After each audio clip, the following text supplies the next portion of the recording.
when we ask whether the Catholic Church is a force for good, let's just try to imagine a world today without, for example, the billions of pounds that are poured into overseas aid by the Catholic Church, contributing year on year more than any single nation. Imagine the developing world had been left without the input of the medicine and the education that was brought to it by the missions. It isn't only about the physical relief of the poor. It isn't only about the work it does on earth, but it is the message that it preaches. And that message is one of hope. That message is one of salvation. And it is all very well for some people in their intellectual arrogance to say, we can do without that.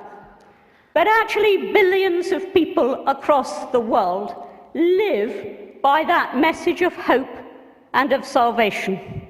They try to live by the commandments and also by the interpretation of those commandments by Christ. I say to you tonight, with no apology or whatever, that a world without the Catholic Church would be poorer, would be more hopeless, and would be a worse place in which to live.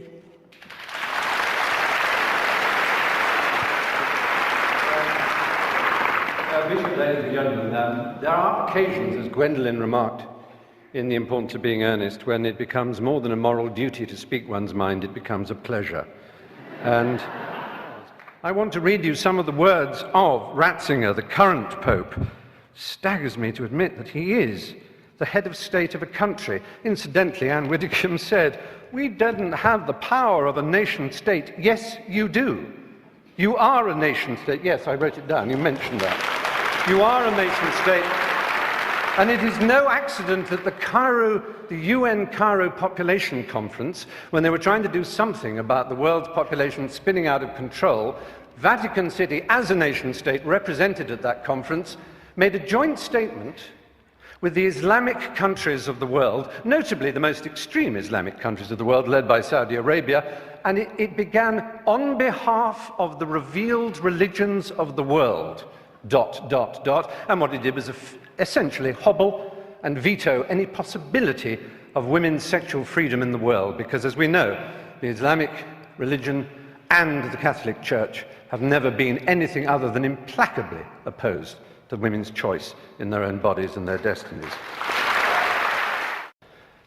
It's a little hard for me to know that I am disordered, or again, to quote Ratzinger, that I am guilty of a moral evil simply by fulfilling my sexual destiny as I see it. In order to achieve and receive love, it's a struggle. It's not one that needs a pope to tell you how to do it. It certainly isn't one who needs a pope to tell you that you're evil. With 6% of all teenage suicides being gay teenage suicides, we certainly don't need the stigmatization, the victimization that leads to the playground bullying when people say you're a disordered, morally evil individual. That's not nice. It isn't nice. If you are going to judge the Catholic Church at any given stage in history, then you have to judge it against the standards that were prevailing at the time. And condemning the Inquisition, which was a horrible thing, condemning the Inquisition in isolation from condemning just about the whole, in fact the whole, of European society, which at that time rejoiced in punishment and torture as a means of dealing with criminality and with treason and with wrongdoing. To try and divorce the Catholic Church from that and say that it was uniquely guilty under the Inquisition is simply trying to look back at centuries gone past and apply a standard that nobody applied at the time. Now, all this is in the past and is irrelevant. I cede to Anne Widdecombe how irrelevant it is, except in one thing. This church is founded on the principle of intercession.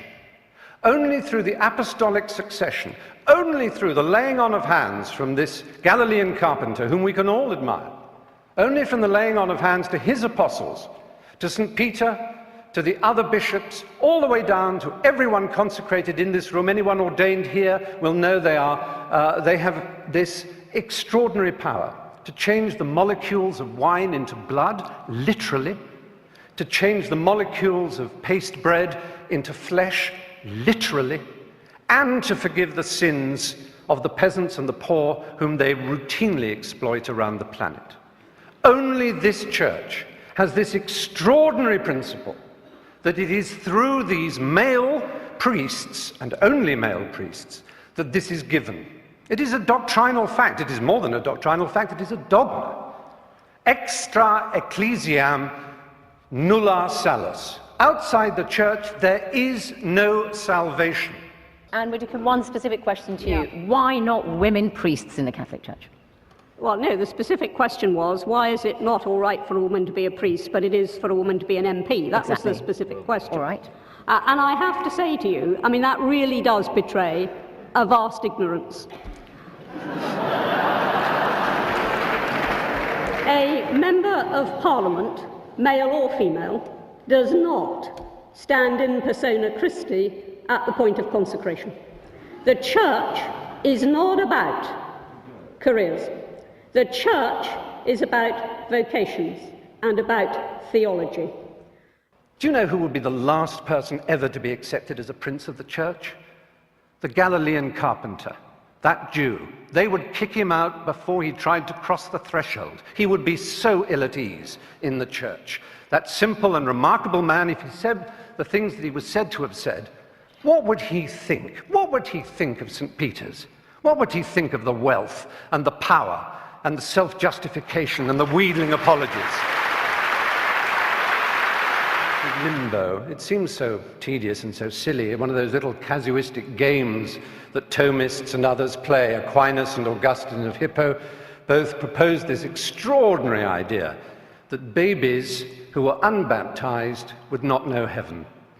They also proposed the idea of purgatory, which doesn't exist in the Bible. There's absolutely no evidence for it. However, what an extraordinary, brilliant coup to imagine such a thing as purgatory. That a soul needs to be prayed for in order to go to heaven, in order to turn left when he enters the aeroplane of heaven and get a first-class seat. That he needs to be prayed for, and for many hundreds, indeed over 1,000 years, you'll be amazed what generous terms those prayers came at. Sometimes as little or as 2/3 of a year's salary could ensure that a dead loved one would go to heaven. And money could ensure that your baby, your dead child, your dead uncle, your dead mother could go to heaven. And if you were rich enough, you could have a chantry built, and monks would permanently sing prayers so that that existence in heaven for the child would go up and up and up until they were at the table of the Lord themselves. I think it is high time, I didn't want to get into too much theology tonight, but I think it's high time that this interpretation of limbo by Stephen Fry was questioned. Now, I actually went to a Catholic school, I absorbed Catholic doctrine, I was certainly taught about limbo, and I don't actually recognise Stephen's description of it. Because it wasn't for all eternity. What limbo was simply, and I do appreciate that to most people this won't matter, but it just needs answering. What limbo was straightforwardly a place where they waited for the second coming. That is all. It's a long wait.